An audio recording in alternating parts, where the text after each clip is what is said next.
വഖഫിനെ വെറുതെ വിടാൻ ആരും തീരുമാനിച്ചിട്ടില്ല. ഉത്തരം പറഞ്ഞേ മതിയാകൂ എന്ന മട്ടിലാണ് കാര്യങ്ങളുടെ പോക്ക്.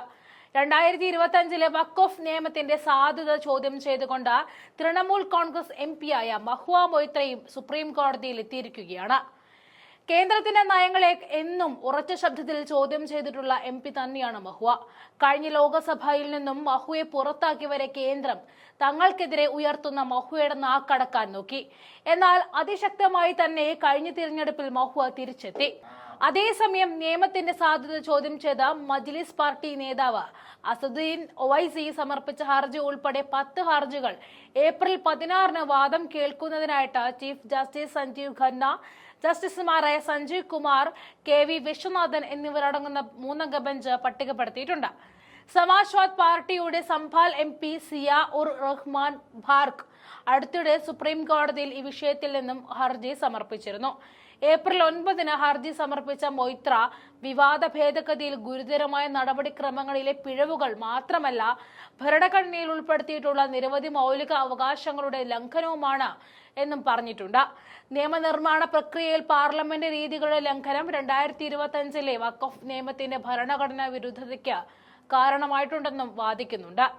വഖഫ് ഭേദഗതി ബില്ലിനെ കുറിച്ചുള്ള സംയുക്ത പാർലമെന്ററി കമ്മിറ്റിയുടെ കരട് റിപ്പോർട്ട് പരിഗണിക്കുകയും അംഗീകരിക്കുകയും ചെയ്ത ഘട്ടത്തിലും പാർലമെന്റിന് മുമ്പാകെ പ്രസ്തുത റിപ്പോർട്ട് അവതരിപ്പിക്കുന്ന ഘട്ടത്തിലും സംയുക്ത പാർലമെന്ററി കമ്മിറ്റിയുടെ ചെയർപേഴ്സൺ പാർലമെന്ററി നിയമങ്ങളും രീതികളും ലംഘിച്ചുവെന്നും അതിൽ പറയുന്നുണ്ട്.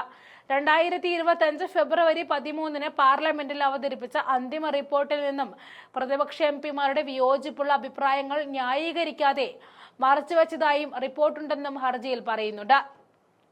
ഇത്തരം നടപടികൾ പാർലമെന്റിന്റെ ചർച്ചാ പ്രക്രിയയെ ദുർബലപ്പെടുത്തുകയും ആധികാരിക പാർലമെന്ററി നടപടിക്രമം മാനുവലുകളിൽ വിവരിച്ചിരിക്കുന്ന സ്ഥാപിത മാനദണ്ഡങ്ങൾ ലംഘിക്കുകയും ചെയ്തുവെന്നും അതിൽ പറയുന്നു.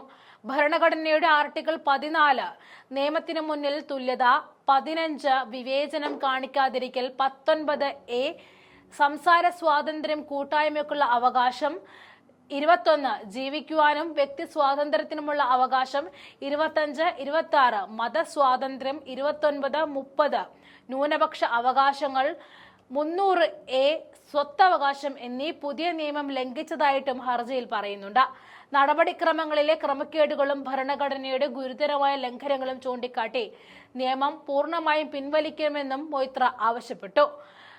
മജ്ലിസ് പാർട്ടി നേതാവ് അസദുദ്ദീൻ ഒവൈസി, AAP നേതാവ് Amanatullah Khan, association for protection of civil rights Arshad Madani, Samastha Kerala Jamiyyathul Ulama, Anjum Qadri, Tayyab Khan Salmani, Muhammad Shafi, Muhammad Fazaluddin, RJD നേതാവ് മനോജ് കുമാർ ഝാ എന്നിവരും സുപ്രീം കോടതിയെ സമീപിച്ചിട്ടുണ്ട്. അഖിലേന്ത്യാ മുസ്ലിം വ്യക്തി നിയമ ബോർഡ്, ജമയത്ത് ഉലമ ഇ ഹിന്ദ്, ദ്രാവിഡ് മുന്നേറ്റ കഴകം, കോൺഗ്രസ് MP-മാരായ ഇമ്രാൻ പ്രതാപ് ഹർത്തി, മുഹമ്മദ് ജാവേദ് എന്നിവരാണ് കേസിലെ മറ്റ് പ്രധാന ഹർജിക്കാർ. അതേസമയം മഹുവയെ സംബന്ധിച്ച് മമതയുമായി ഇടഞ്ഞതിന് ശേഷമുള്ള ഹർജിയാണ് ഇത് എന്നുള്ളതാണ്. പശ്ചിമ ബംഗാളിൽ വഖഫ് നടപ്പാക്കില്ല എന്ന് മമത ആഹ്വാനം ചെയ്തിരുന്നു. കൂടാതെ കല്യാൺ ബാനർജിയുമായുള്ള തർക്കത്തിൽ മമത മഹുവയെ സസ്പെൻഡ് ചെയ്യുമെന്ന മുന്നറിയിപ്പും നൽകി. 3-ാം പക്കമാണ് സുപ്രീം കോടതിയിലേക്ക് മഹുവ എത്തുന്നത് എന്നതാണ് ഏറ്റവും ശ്രദ്ധേയമായ കാര്യം.